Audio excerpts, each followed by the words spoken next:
Hello, I'm Heinrich Becker, internist and specialist in pulmonary medicine, former head of the Department for Interdisciplinary Endoscopy at the Thorax Clinic of Heidelberg University in Germany.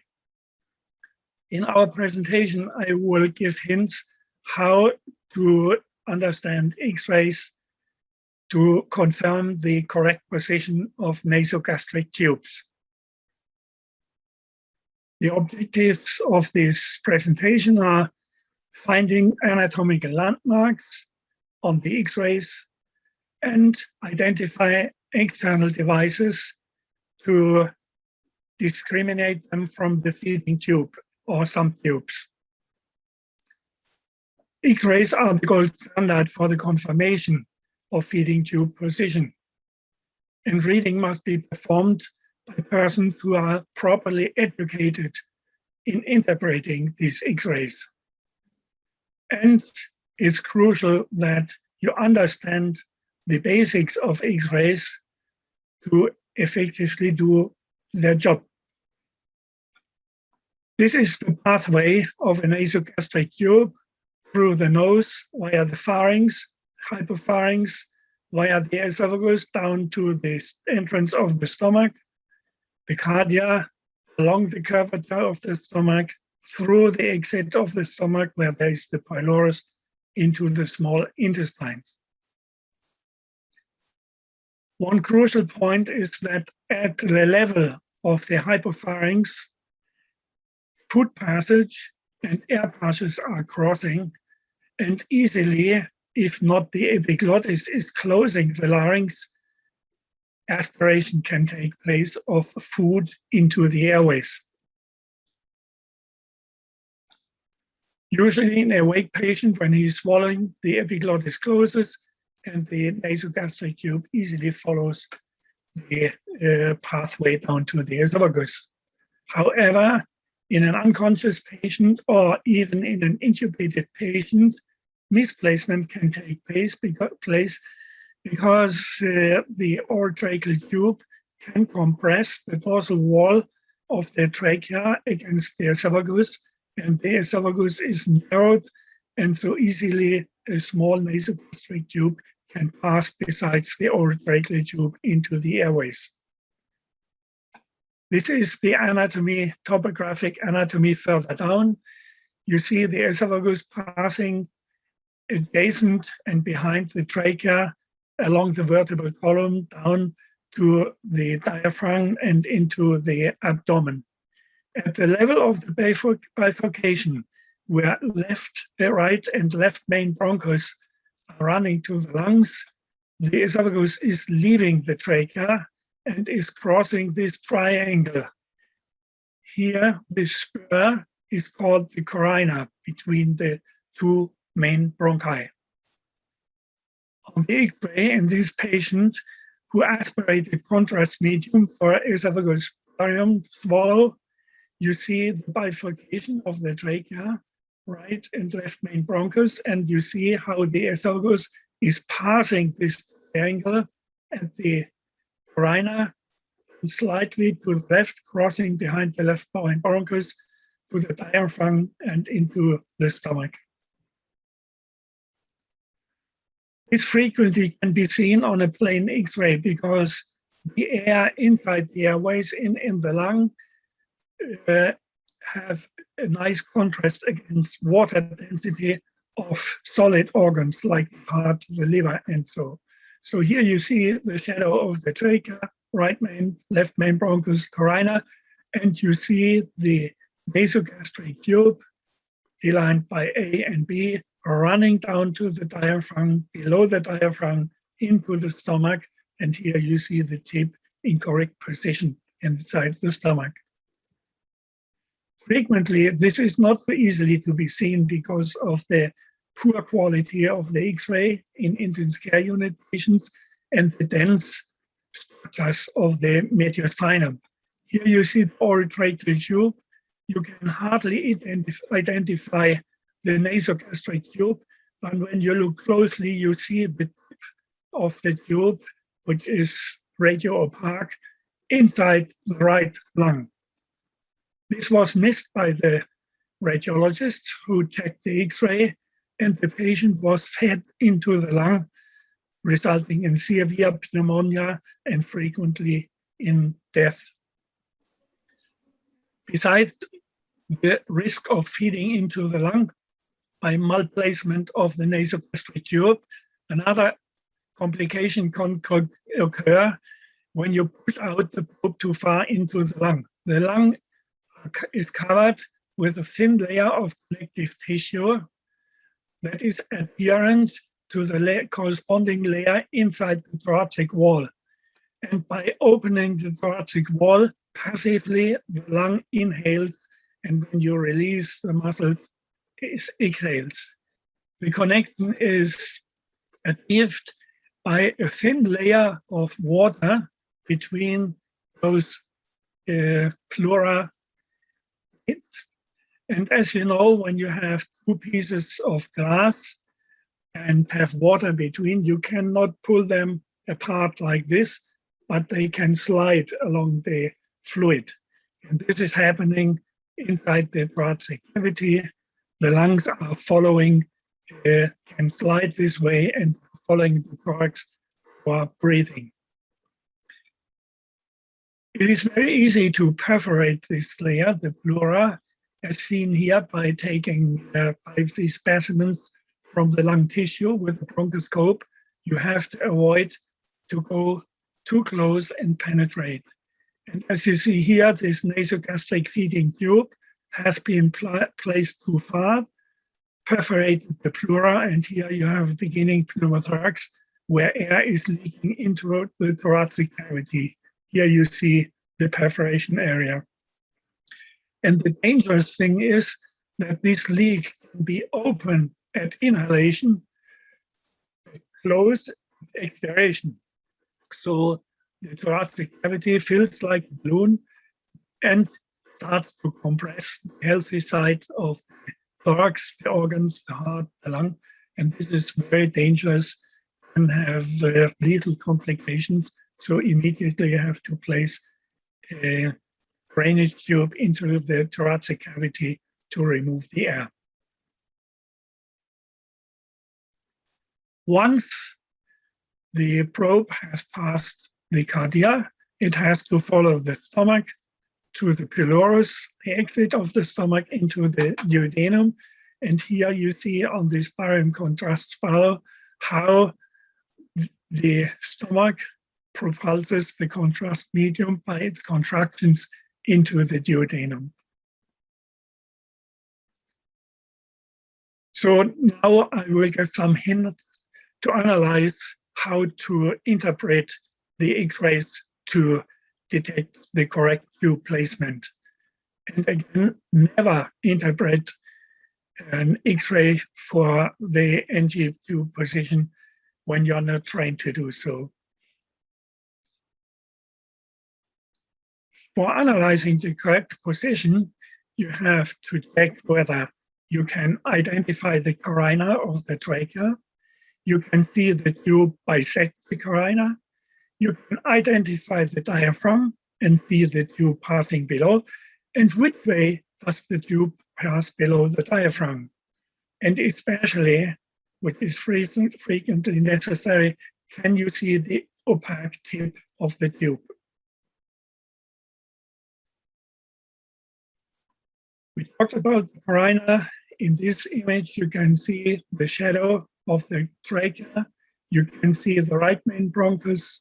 Here is the upper lobe bronchus, the left main bronchus, and you see the carina. The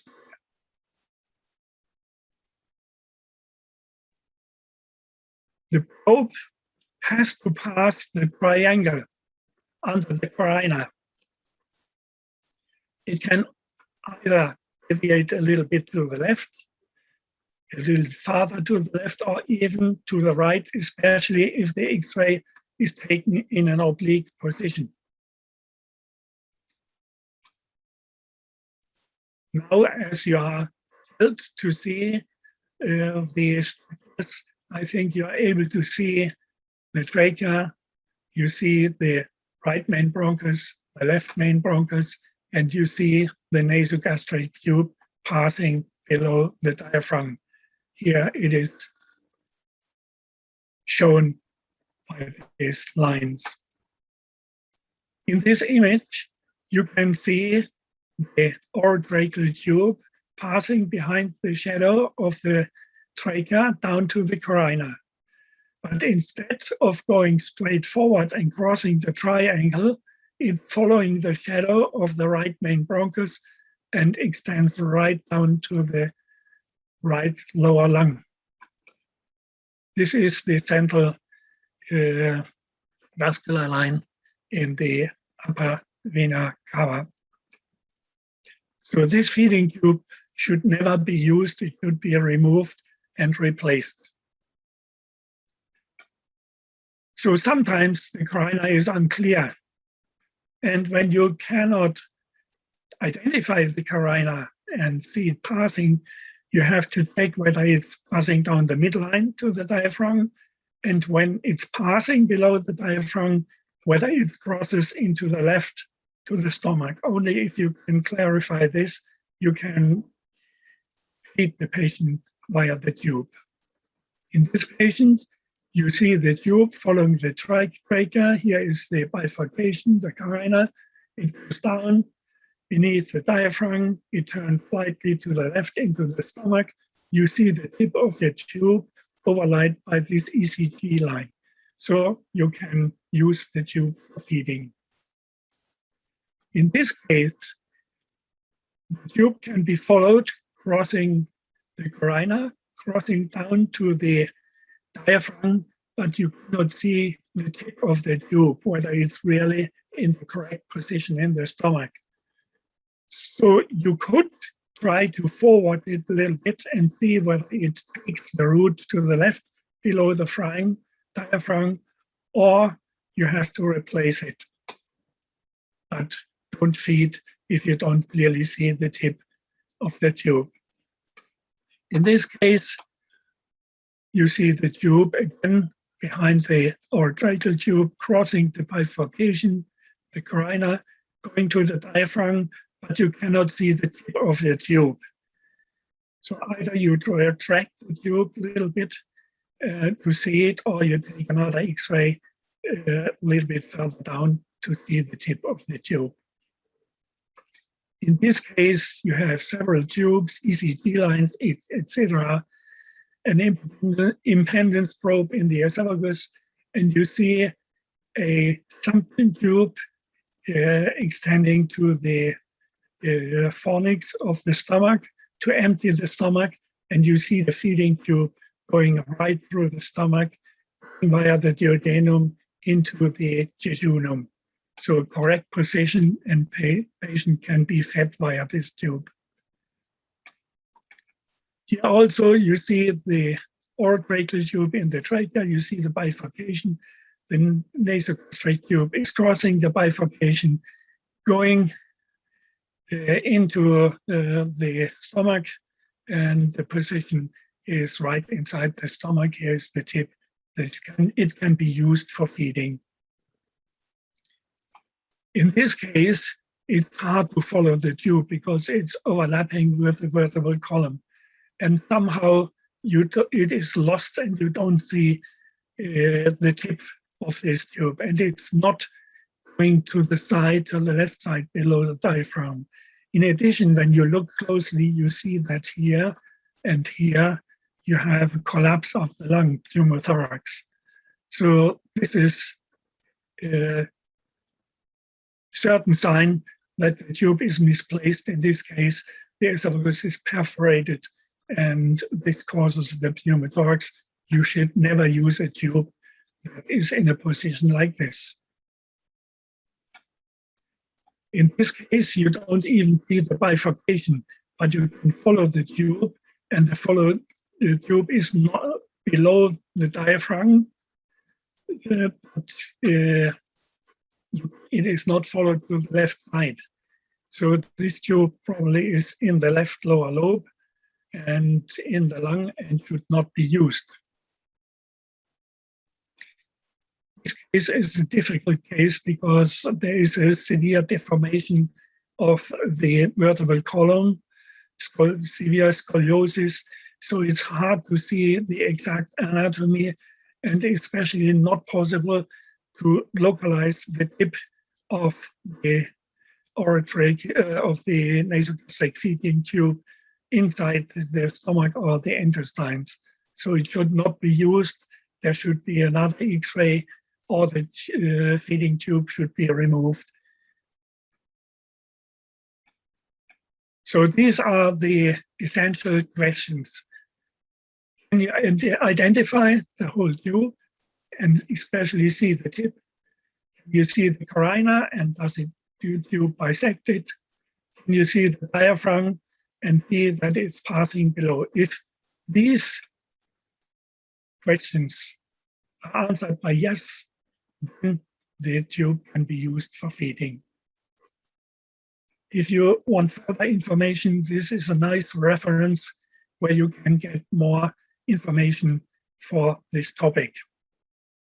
In the following, I will give a few examples comparing X-ray control of the tube position in correlation with electromagnetic navigation screens.